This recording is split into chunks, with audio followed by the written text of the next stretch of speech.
se resolvió obrar encubriendo cuidadosamente nuestras miras, pues si el movimiento era francamente revolucionario, no sería secundado por la masa general del pueblo, y el alférez real, don Pedro Septién, robusteció sus opiniones diciendo que si se hacía inevitable la revolución, como los indígenas eran indiferentes al verbo libertad, era necesario hacerles creer que el levantamiento se llevaba a cabo únicamente para favorecer al rey Fernando. Lo anterior es el fragmento de una carta enviada por Ignacio Allende al cura Miguel Hidalgo el 31 de agosto de 1810. Ha sido utilizada como prueba de que los conspiradores de Querétaro estaban organizando un movimiento emancipador, así como del desprecio que los criollos sentían por los indios. Esa conclusión, como todo lo que tiene que ver con el disturbio de Hidalgo, es fruto de analizar el suceso como un hecho aislado ignorando el contexto del momento. Para empezar, en aquel tiempo la palabra revolución era usada como sinónimo de revuelta o tumulto, significado muy lejano al que actualmente le otorgamos y que asociamos con un cambio profundo y acelerado, generalmente violento de las estructuras políticas y socioeconómicas de una comunidad. Por lo que Allende solamente estaba señalando que si el movimiento era claramente una revuelta, la masa general del pueblo no lo secundaría. Con respecto a los indígenas, a los que califica de indiferentes al verbo libertad, hay que recordar que se mantuvieron al margen durante el golpe de estado organizado por los peninsulares contra el virrey Iturrigaray. Y así como los golpistas de Sevilla declararon trabajar favoreciendo únicamente al rey Fernando, Allende aconsejaba proceder alegando trabajar favoreciendo únicamente al rey Fernando.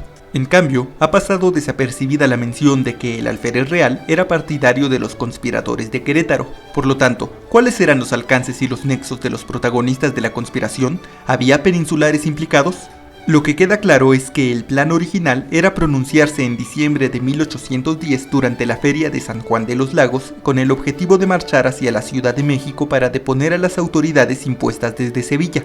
Los planes fueron frustrados debido al descubrimiento del proyecto. Allende recomendó que lo mejor sería dispersarse y esperar a que pasara la dificultad. Fue entonces cuando, tras haberse percatado que justo era 16 de septiembre, Hidalgo decidió que lo mejor era comenzar con el pronunciamiento. Quizá pensó que, así como un 16 de septiembre había sido depuesto ilegalmente Iturrigaray, sería también un 16 de septiembre cuando comenzaría la restauración del orden legal. Mucho se ha discutido sobre el contenido exacto de la proclama de Hidalgo, pero las distintas versiones pueden resumirse en «Viva la religión, viva el rey Fernando VII y muera el mal gobierno». Algunos añadieron la frase «mueran los gachupines». Esto no se corresponde con las intenciones de los queretanos de sumar al movimiento a los peninsulares. De hecho, los documentos donde aparece la palabra gachupines, así como la reclamación de los 300 años de esclavitud, parece que o bien fueron escritos en colaboración con alguien más, o bien son apócrifos. Dejo aquí la sospecha, pues solamente un análisis paleográfico y diplomático de los documentos originales permitirá confirmar o negar su autenticidad. Además de hacer su proclama, Hidalgo tomó como estandarte a la Virgen de Guadalupe. La elección no fue casual. En 1801, la Virgen de Guadalupe había sido el estandarte de la rebelión del indio Mariano, quien aseguraba ser un príncipe tlaxcalteca que restauraría el imperio mexica. Resulta curioso que fuera un tlaxcalteca quien buscara restaurar el imperio mexica. Al utilizar a la Virgen de Guadalupe como estandarte, Hidalgo quería captar el apoyo de los distintos grupos indígenas. La estrategia funcionó, pues si al salir de Dolores apenas se habían juntado 300 personas, al momento de tomar Celaya el 21 de septiembre los insurgentes sumaban más de 20,000 almas. Allí se comenzaron a perfilar los rasgos del movimiento. En lugar de ser un grupo de descontentos con las intenciones políticas bien claras, los amotinados que secundaban a Hidalgo comenzaron a realizar saqueos y robos contra las posesiones de los españoles americanos y europeos. Fue solamente hasta que Hidalgo arrojó monedas a la muchedumbre que las pasiones del pueblo se aplacaron. En Celaya quedó claro que la conspiración de Querétaro, la que originalmente buscaba dar un golpe de mano veloz que se apoyara en las capas medias de la sociedad, se había transformado en un motín popular. Justamente aquello que Allende había advertido que debía evitarse.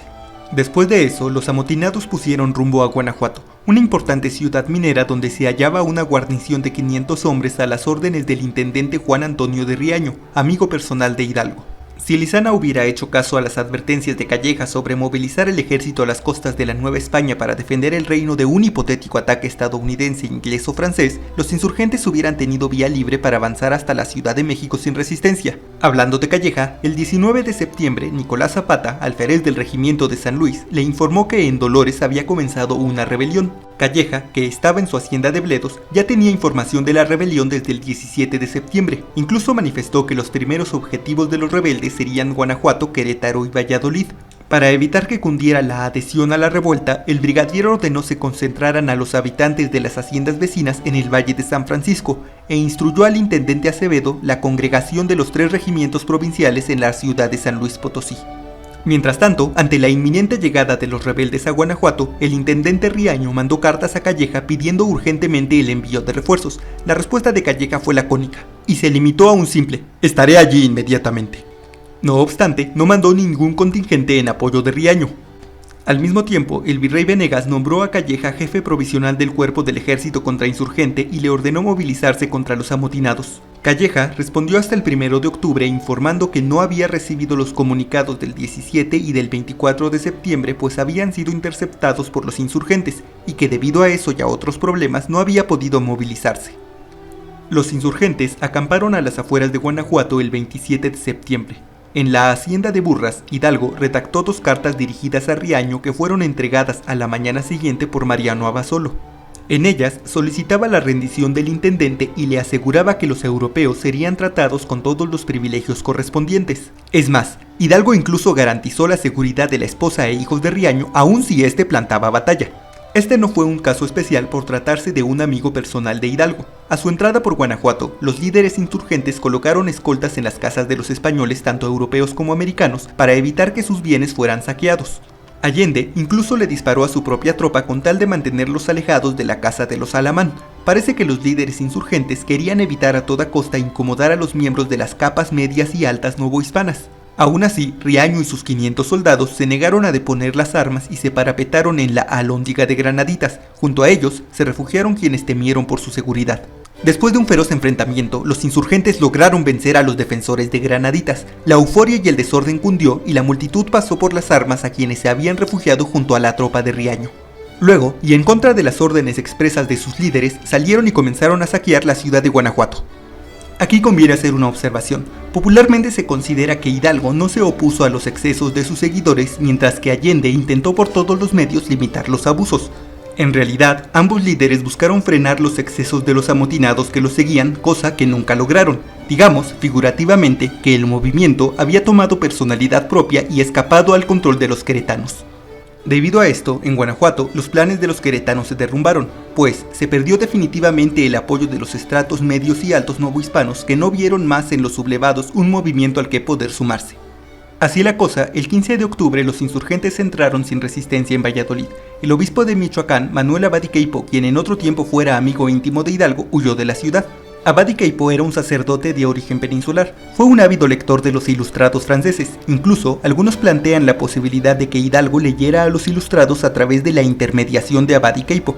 De hecho, parece que cuando las autoridades novohispanas decían que los libros de los ilustrados estaban muy difundidos en la Nueva España, se referían específicamente a que los peninsulares los poseían, pues solo ellos tenían acceso a tales lecturas. La actitud de Abad y Queipo era paradójica. En 1799, cuando Carlos IV pretendió suspender el fuero eclesiástico, entre otros privilegios, Abad y Queipo se opuso energéticamente y a su favor citó a la obra de Montesquieu. Tiempo después, le propuso a la administración novohispana que debía hacerse un reparto de tierra entre los indígenas para mejorar su situación económica. Luego, en 1808 elogió los sucesos de la Revolución Francesa y la Declaración de los Derechos del Hombre, pero se proclamó opositor de las Cortes de Cádiz, y en 1809 propuso la creación de un ejército como el de los franceses para combatir una posible incursión francesa en la Nueva España. Ya en mayo de 1810 advirtió de la inminencia de una rebelión popular. Con el fin de evitarla, debía suprimirse el tributo además de otros impuestos, el carácter forzoso de los donativos y establecerse el libre comercio y un ejército respetable junto a la designación de un virrey militar. Finalmente, al enterarse de la proclama de Hidalgo en Dolores, lo excomulgó y lo acusó de haber abierto la cueva de los vientos y destapado la caja de Pandora, pues había convocado a las masas populares, mismas masas populares que Abad y Queipo admiraba y elogiaba en Francia. Es justo preguntarse si el caso de Abad y Queipo era la excepción o la norma entre los peninsulares. Volviendo a la toma de Valladolid, el 19 de octubre los insurgentes declararon la supresión de los impuestos, la abolición inmediata de la esclavitud y la pena de muerte a la plebe que realizara saqueos y desmanes. En este punto, Allende le propuso a Hidalgo detenerse y entrenar a la multitud que le seguía. Hidalgo se negó y el 20 de octubre reinició la marcha rumbo a la Ciudad de México. El ejército insurgente estaba compuesto principalmente de una turba de amotinados, pobremente equipados y sin preparación militar. Entre sus armas estaban sus instrumentos de labranza, arcos y flechas, hondas y piedras y algunas armas de fuego. Su auténtico poder residía en la fuerza del número. Y si los insurgentes se hubieran detenido a entrenar a sus fuerzas como Allende proponía, corrían el riesgo de que una parte significativa de sus efectivos los abandonaran. Además, le hubieran cedido la iniciativa al virrey Venegas, quien se habría podido coordinar con Calleja para un contraataque, desbaratando a los rebeldes en Valladolid. La decisión más sabia era avanzar velozmente a la Ciudad de México para evitar una reacción organizada. Después de 10 días de marcha, el 30 de octubre tuvo lugar la batalla del Monte de las Cruces, donde los insurgentes derrotaron al ejército del virrey Venegas. A pesar de haber salido victorioso de la contienda, Hidalgo decidió no avanzar ni sitiar la Ciudad de México y el 3 de noviembre ordenó la retirada. Esta decisión ha sido calificada como uno de los mayores errores de Hidalgo. En realidad, la elección fue meramente lógica. Repasemos la situación. Después de Guanajuato, los conspiradores de Querétaro habían perdido la simpatía de la mayoría de los miembros de los estratos medios de la Nueva España, los cuales se unieron en contra de lo que consideraban una rebelión popular. Un ejemplo de esto está en el hecho de que, durante la batalla del Monte de las Cruces, Iturbide, quien era pariente de Hidalgo, luchó junto a Gabriel de Yermo, el mismo Yermo al que los americanos despreciaban por ser uno de los principales artífices del golpe contra Iturrigaray. Además, los insurgentes no habían logrado desbaratar el ejército del virrey Venegas, solamente lo hicieron huir del campo de batalla. Las fuerzas de Venegas, que aún superaban los 2000 efectivos, se fortificaron en la Ciudad de México, y si en Guanajuato apenas 500 efectivos habían causado estragos entre los insurgentes, ¿qué clase de daños no podrían causar 2000 parapetados en México? Sumado a esto, el brigadier Calleja y el coronel Manuel Flón se aproximaban para reforzar a Venegas. Si los insurgentes se demoraban demasiado tiempo en obtener la victoria, terminarían atrapados entre dos frentes, y si tomaban la Ciudad de México antes de la llegada de los refuerzos, pasarían de ser los sitiadores a los sitiados. La situación era desesperada y lo más lógico era emprender la retirada. Desgraciadamente para los insurgentes, Calleja los interceptó en su retirada y los venció en Aculco el 7 de noviembre. La victoria de Calleja agudizó las diferencias entre Hidalgo y los demás conspiradores de Querétaro, provocando que se dividieran en dos grupos. Un paréntesis. Un suceso curioso se dio el 10 de noviembre cuando, instigados por los párrocos, los habitantes de San Luis Potosí se rebelaron. En el ajetreo, María Francisca de la Gándara, la joven esposa de Calleja, fue capturada por José Rafael Iriarte. Sorprendentemente, Iriarte le asignó una escolta y la envió junto a su marido. No está claro por qué Iriarte lo hizo, pero esta acción le costó la vida ya que Allende lo mandó fusilar. Volviendo a los insurgentes, Allende y los demás huyeron a Guanajuato, donde Calleja los persiguió y derrotó nuevamente el 28 de noviembre, mientras que Hidalgo y su séquito se refugiaron en Guadalajara, donde radicalizaron sus acciones.